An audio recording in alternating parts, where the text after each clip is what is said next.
Hello and welcome back to Murphy Family Kitchen. I'm Jim Murphy and today we are going to make some pork chops and mashed cauliflower for dinner. I'll go through all the steps with you, show you how we do it, and I think this will be something that you could make very easily for your family, and I think everybody would enjoy it. So the pork chops that I have here are boneless pork chops, and I usually buy the whole pork loin and then cut it up into chops myself and then freeze them in packages of 6. So usually on a pork loin from Costco, I'm able to get usually 4, depending on the size, 4 to 5 packages of 6 chops each, and that just makes it easy to have on hand and makes it more economical. And for the cauliflower, we're just using a medium-sized head of cauliflower today, and we're going to mash that, run it through a processor, and I'll show you that in just a minute.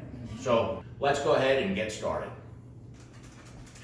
Okay, well, I put my cauliflower in a pot with about 1 inch of water and covered it up, turn the heat on high so that I can get it boiling, and then we're going to turn it down a little bit once it begins to boil and just let it steam for a few minutes until the cauliflower is soft. While that's cooking, I'm going to heat up my cast iron pan here. You don't have to have a cast iron pan if you don't have one already, but I sure like the way that it works out for this, so we're going to use it here today. Now that our cast iron pan is getting good and warm, we're going to go ahead and put our butter in. Let that begin to melt.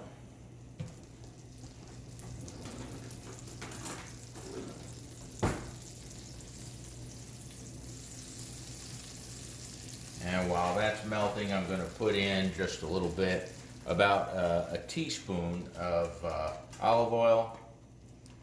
And that's going to help keep the butter from burning and give us a little extra fat in the pan to cook our meat in.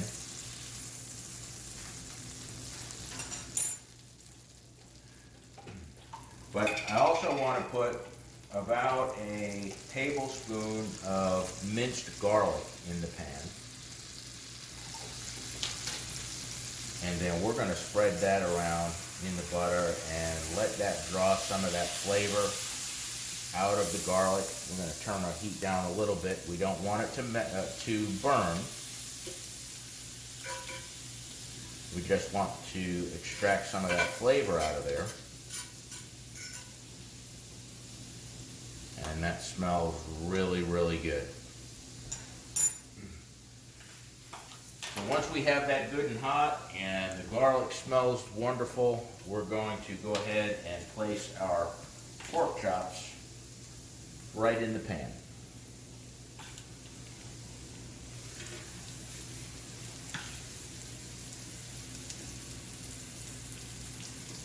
And these are all pre-seasoned, so we're good to go there.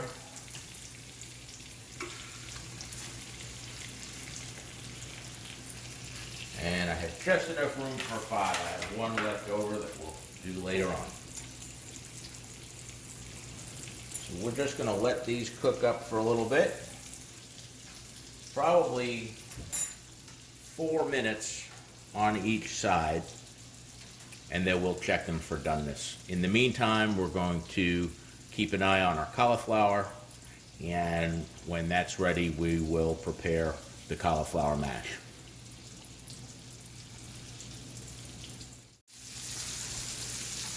Our cauliflower is boiling now, and we turn the heat down just a little bit, and we're going to let that simmer for a few minutes. It'll take about 5 minutes, I think, before the cauliflower is nice and soft and ready to go into the food processor. But it has been 4 minutes now since we put these chops on, and so we're going to turn them over. And that just looks wonderful. Really perfect. And what I like so much about using this pan is you get this nice crust on the edges. Anytime you do any kind of meat in this cast iron pan, you get a really nice crispness to the outside of it. It just seals in all the juices, and Really helps the meat cook wonderfully. So we'll leave that go. We'll let them cook another 4 minutes. We'll keep an eye on our cauliflower, and we will put that together in just a few minutes. So when cooking pork chops, you want to make sure you get them to an internal temperature of at least 145 degrees. Anywhere between 145 and 165 is acceptable. Anything beyond 165 is probably going to be too dry. But I just checked these a minute ago with my instant read temperature, and they were all at about 150 to 152.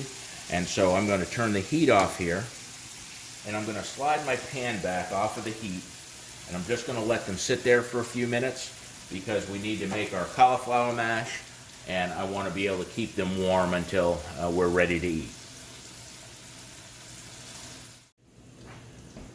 Now I'm going to check on the cauliflower. That should be ready or coming up on it. You want to check and see with a fork, it should be soft but not mushy, and this is just about right. So we're going to go ahead and turn this heat off, and then I'm going to take and drain it over the sink, get all the water off, and we're going to come back to the food processor and get that process going. Now that we've drained the water off of the cauliflower, we're going to go ahead and add it into the food processor. These are all chopped up, not really small and tiny, just enough so they fit right in here, and we'll let the processor do the work. We're going to take then and add in our butter. I got about 3 tablespoons of butter. I'm going to put that in. Again, the machine will mix it all together. I want to put some salt and some pepper. I'll grind some salt in here. I like to use a Himalayan pink salt and some fresh ground pepper. Just enough to season it. And we will put our top on here, and we'll let this do its trick.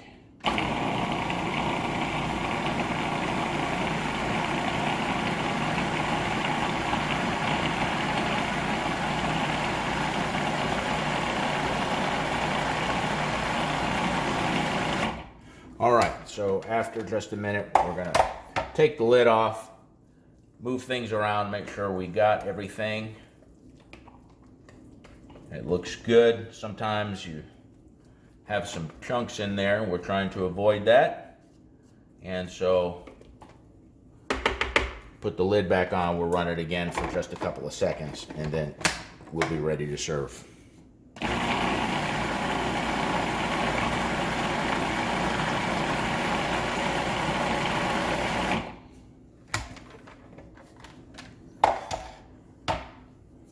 That looks perfect. It's time to get it all on a plate.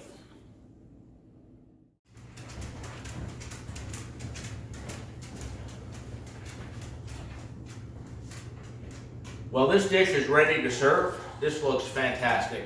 The pork chop is done just right. The cauliflower mash is very creamy, and we dressed it up just a little bit with some sliced tomatoes. So let's give this a try here.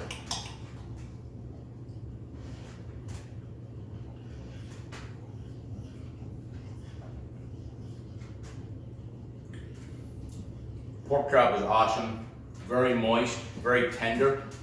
I have a little bit of a rub on here that I will put the recipe for in the bottom down below. We're going to try the cauliflower. And again, very good. It tastes very nice. It's nice and creamy and smooth. Because we eat mostly low carb and keto style diet, not 100%, but we try the most that we can.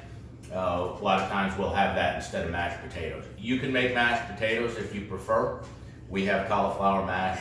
At the end of the day, it's all delicious. Thank you again for watching. I really appreciate you being here. I hope that you like this. If you do, please give me a thumbs up, like the video. If you haven't already subscribed to my channel, please do, and click on the little bell icon, and you'll be one of the first to know when we put out another video.